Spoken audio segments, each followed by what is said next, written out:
Oromoo jaarraa 18ffaa keessa bara mootota bakka Afaafaa bakka bara akkuma masaraa mootummaa keessatti dubbatamaa ture bara mootota Minilik Haayile Sillaasee fa'aa akkuma sila Poolisii afaan kaasuudhaaf yaale afaan kanaan akka ittiin baratamne ittiin lallabamne amantiin ittiin dubbatamne waajjira keessatti ittiin hojjetamne yeroon itti owwamaa tures baruma dhiyoo kana keessa jechuudha. Nuti har'a afaanota 2130 akkas ta'an Afrikaa keessatti argaman keessaati afaanota gara jaarraa itti aanu keessatti ce'uudhaaf abdii qaban kan duuti isaan hin sodaachifne akkas 330 ta'an keessaati afaan Oromoo tokko taasisuudhaaf afaan kun gara jaarraa itti aanutti gara ilmaan keenya yookaan labata dhufutti akka inni darbu gochuudhaaf iddoo kanatti kan walitti qabamu. Kan nurraa eegamu maaliidha isa jiruudhaaf dura har'a xinnoo masee maalirra jirraa isa jedhu yoo ilaalle gaarii ta'a. Afaan kun har'a duuti sodaachisaan jiru yookaan afaan du'arra ga'eedha afaan baduudhaaf ka'eedha jechuudhaaf hin dandeenyu maaliif uummanni keenya bal'aadha. Uummanni afaan kana dubbatu hedduudha. Sababii kanaatiif ni du'a jedhamee dhiyootti kan sodaatamu miti. Haa ta'u iyyuu duuti al tokkoon miti kan inni ta'u dhukkubni tokko har'uma nama jalqabee har'uma nama ajjeesu yoo akkasuma balaa yookaan tasa yoo ta'e malee suutuma suutaan itti hammaachaa deemeeti kan inni ajjeesu. Afaanis akkuma kanaan du'a. Afaan kun afaan tokko mana ofii keessatti du'uu jalqaba. Mana koo keessatti ani faatu warraa koo afaan tokko dubbanne ijoolleen keenya afaan keenya hin dubbatan yoo ta'e aniif isheen gaafa dabarru afaan sun hin du'a jechuudha. Kanaatiif har'a afaan Oromoo mana Oromoota hedduu keessatti du'a akka inni jiru beekamaadha.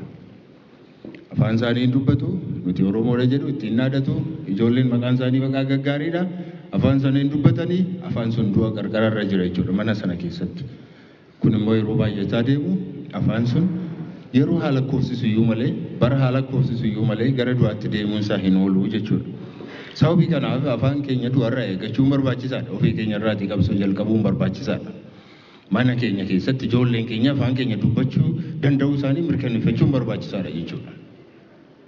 Kana keessatti yeroo tokko kaasee jennaan dubbadhee jennaan dubbii kan ta'e biyya kana keessatti kan ka'e afaan tokko suutuma suutaan akka inni badu kan taasisu keessatti tokko fuudha yookaan gaa'ela saba alaati waan beekamaadha.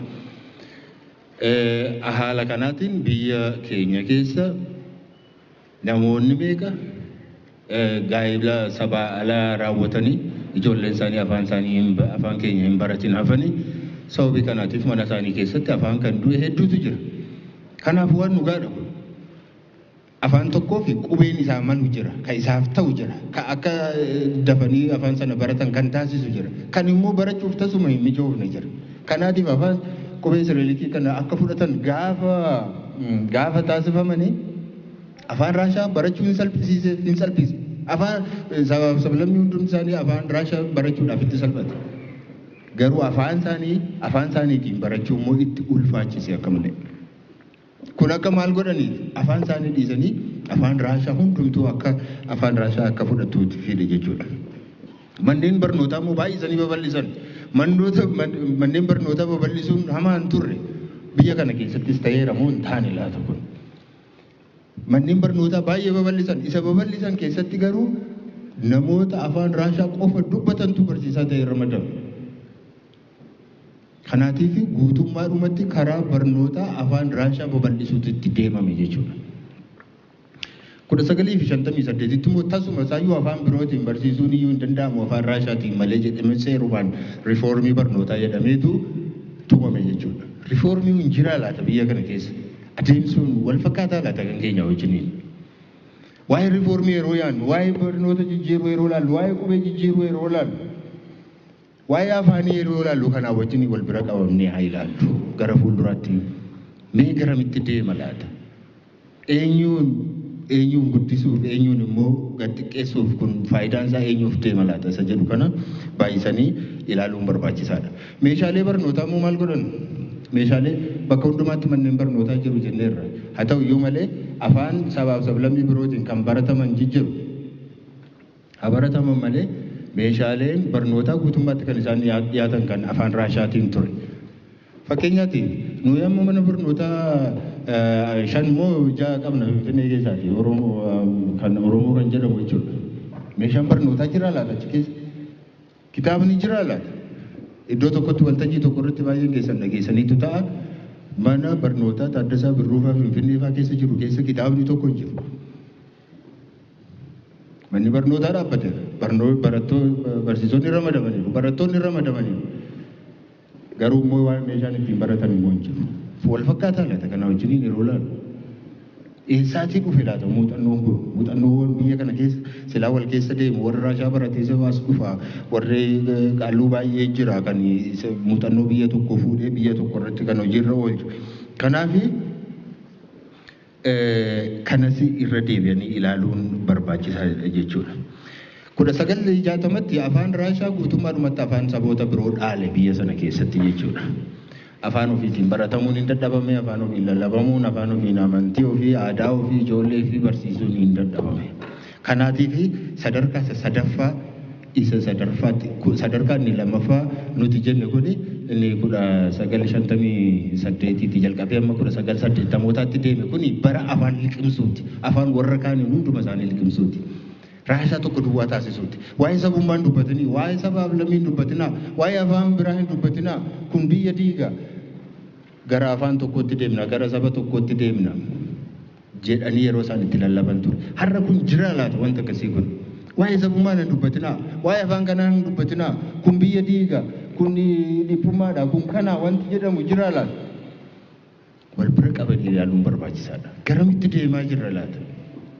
Biyyi kun ammas jabaattee gara fuulduraatti akka deemtu yoo barbaadne nus akka Oromootti waan gochuun nurra jiru afaan keenya, eenyummaa keenya, aadaa keenya eeggannee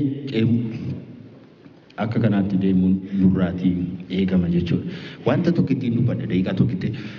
Amma karaa barnootaa wanti deemaa jiru wanti nu Raashaa wajjin wal fakkaatu tokkotu waan natti mul'atuufani yaaddoo koo kaasuu barbaada.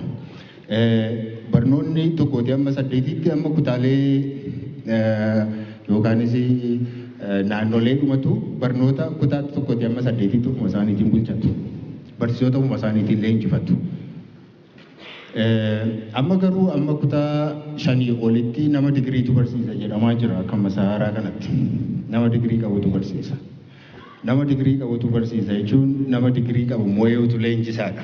Nama digirii qabu immoo yuunivarsiitii qofatu leenjisa. Yuunivarsiitiin immoo kan federaalaati. Kana jechuun kolleejonni amma jiran kun hin jiran jechuudha. Kolleejonni amma jiran kun maal ta'u? Kolleejonni amma jiran kun waan isaan ta'an hin beeknuudha. Mee gara fuulduraatti dhufanii ilaalaa deemna jechuudha malee. Kanaaf gaafa achiitii afaan Ingiliffaatiin leenji'anii gaafa dhufan immoo afaan Oromootiin immoo dhufanii barsiisu. Attam ta'uuf deema laata wanti kun? Attam ta'uuf deema. Kanaatiif waan kana sirnaan hordofuun barbaachisaadha. Sirnaan hordofuun waan nuti qaxxisu tokko waan jiru natti fakkaatanaan kanaan sirnaan hordofuun barbaachisaadha. Eenyummaa keenya, afaan keenya haa eeggannu, fayyaa ta'aa galatoomaa.